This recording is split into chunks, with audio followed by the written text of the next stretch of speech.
Las tres preguntas. Escrito por León Tolstoy.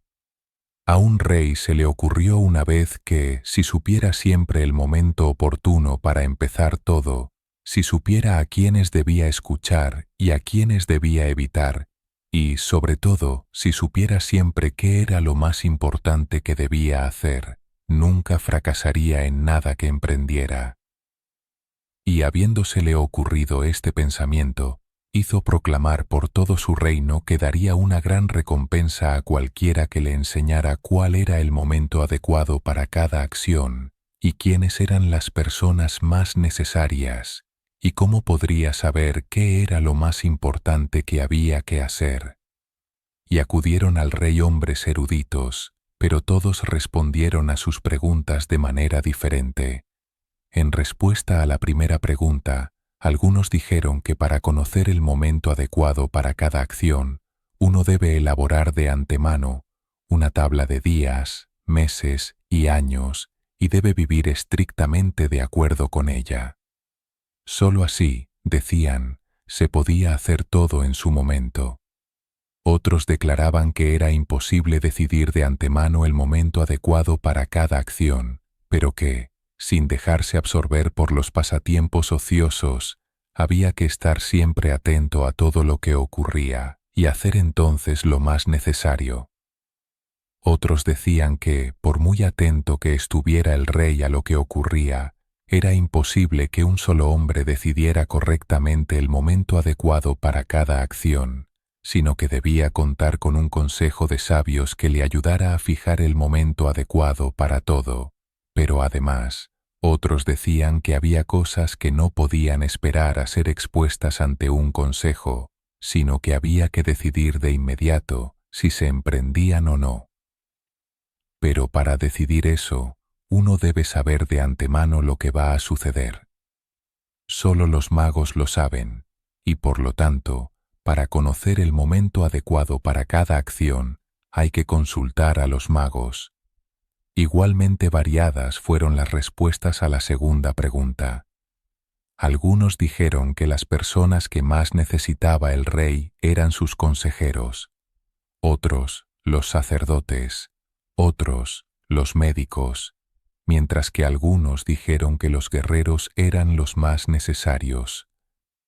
A la tercera pregunta, sobre cuál era la ocupación más importante, algunos respondieron que lo más importante del mundo era la ciencia. Otros dijeron que era la habilidad en la guerra, y otros, de nuevo, que era el culto religioso. Como todas las respuestas eran diferentes, el rey no estuvo de acuerdo con ninguna de ellas y no dio la recompensa a ninguna. Pero aún deseando encontrar las respuestas correctas a sus preguntas, decidió consultar a un ermitaño ampliamente conocido por su sabiduría. El ermitaño vivía en un bosque que no abandonaba nunca y no recibía más que a la gente común. El rey se vistió con ropas sencillas y antes de llegar a la celda del ermitaño, desmontó de su caballo y dejando atrás a su guardia, siguió solo. Cuando el rey se acercó, el ermitaño estaba cavando la tierra delante de su cabaña. Al ver al rey, lo saludó y siguió cavando. El ermitaño era frágil y débil, y cada vez que clavaba la pala en el suelo y removía un poco de tierra, respiraba con dificultad. El rey se acercó a él y le dijo: «He venido a ti, sabio ermitaño, para pedirte que respondas a 3 preguntas. ¿Cómo puedo aprender a hacer lo correcto en el momento adecuado? ¿Quiénes son las personas que más necesito y a las que, por tanto, debo prestar más atención que al resto? ¿Y qué asuntos son los más importantes y necesitan mi primera atención?» El ermitaño escuchó al rey, pero no respondió nada. Se limitó a escupir en su mano y a volver a cavar. «Estás cansado», dijo el rey. «Déjame coger la pala y trabajar un rato para ti». «Gracias», dijo el ermitaño, y dándole la pala al rey, se sentó en el suelo. Cuando hubo cavado 2 camas, el rey se detuvo y repitió sus preguntas. El ermitaño no respondió, pero se levantó, extendió la mano para coger la pala y dijo: «Ahora descansa un poco y déjame trabajar un poco». Pero el rey no le dio la pala y siguió cavando. Pasó una hora y otra. El sol comenzó a ocultarse tras los árboles y el rey, por fin, clavó la pala en la tierra y dijo: «He acudido a ti, sabio, en busca de una respuesta a mis preguntas. Si no puedes darme ninguna, dímelo y volveré a casa». «Aquí viene alguien corriendo», dijo el ermitaño. «Veamos quién es». El rey se volvió y vio a un hombre con barba que salía corriendo del bosque. El hombre tenía las manos apretadas contra su estómago y la sangre fluía por debajo de ellas. Cuando llegó al rey, cayó desmayado en el suelo gimiendo débilmente. El rey y el ermitaño le desprendieron la ropa. Tenía una gran herida en el estómago. El rey la lavó como pudo y la vendó con su pañuelo y con una toalla que tenía el ermitaño. Pero la sangre no dejaba de fluir, y el rey retiraba una y otra vez la venda empapada de sangre caliente, y lavaba y volvía a vendar la herida. Cuando por fin dejó de manar sangre, el hombre revivió y pidió algo de beber. El rey trajo agua fresca y se la dio. Mientras tanto, el sol se había puesto y había refrescado. El rey, con la ayuda del ermitaño, llevó al herido a la cabaña y lo acostó en la cama. Tumbado en la cama, el hombre cerró los ojos y se quedó quieto, pero el rey estaba tan cansado de su paseo y del trabajo que había hecho que se agachó en el umbral y también se quedó dormido tan profundamente que durmió toda la corta noche de verano. Cuando se despertó por la mañana, pasó mucho tiempo antes de que pudiera recordar dónde estaba, o quién era el extraño hombre con barba que estaba acostado en la cama y lo miraba atentamente con ojos brillantes.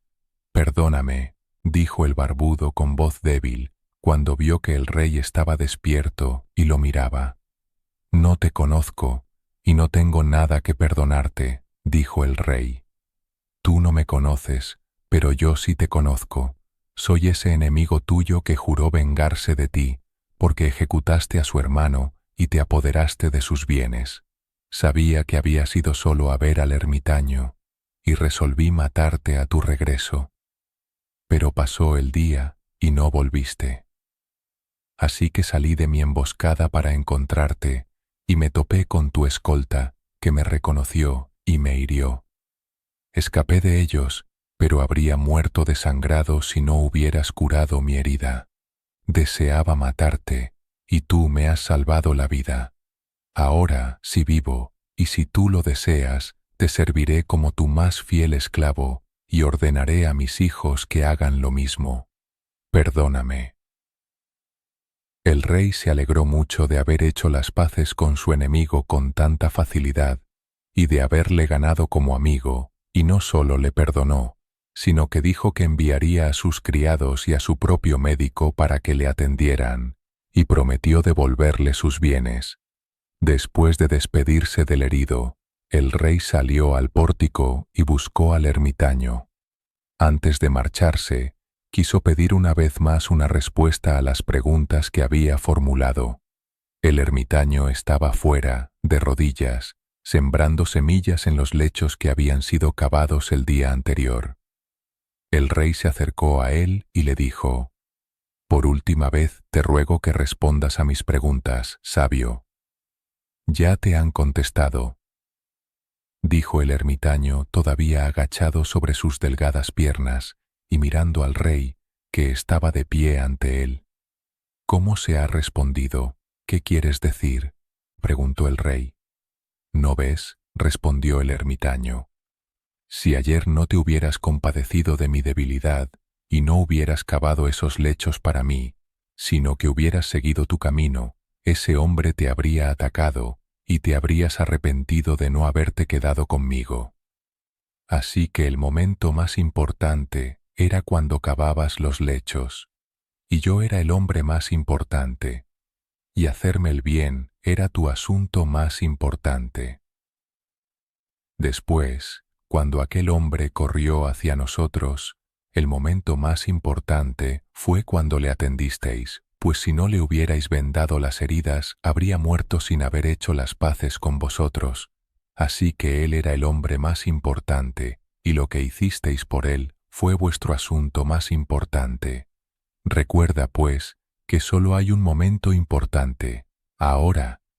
Es el momento más importante porque es el único en el que tenemos algún poder. El hombre más necesario es aquel con el que te encuentras, pues nadie sabe si alguna vez tendrá trato con algún otro, y el asunto más importante es hacerle el bien, porque solo para eso fue enviado el hombre a esta vida.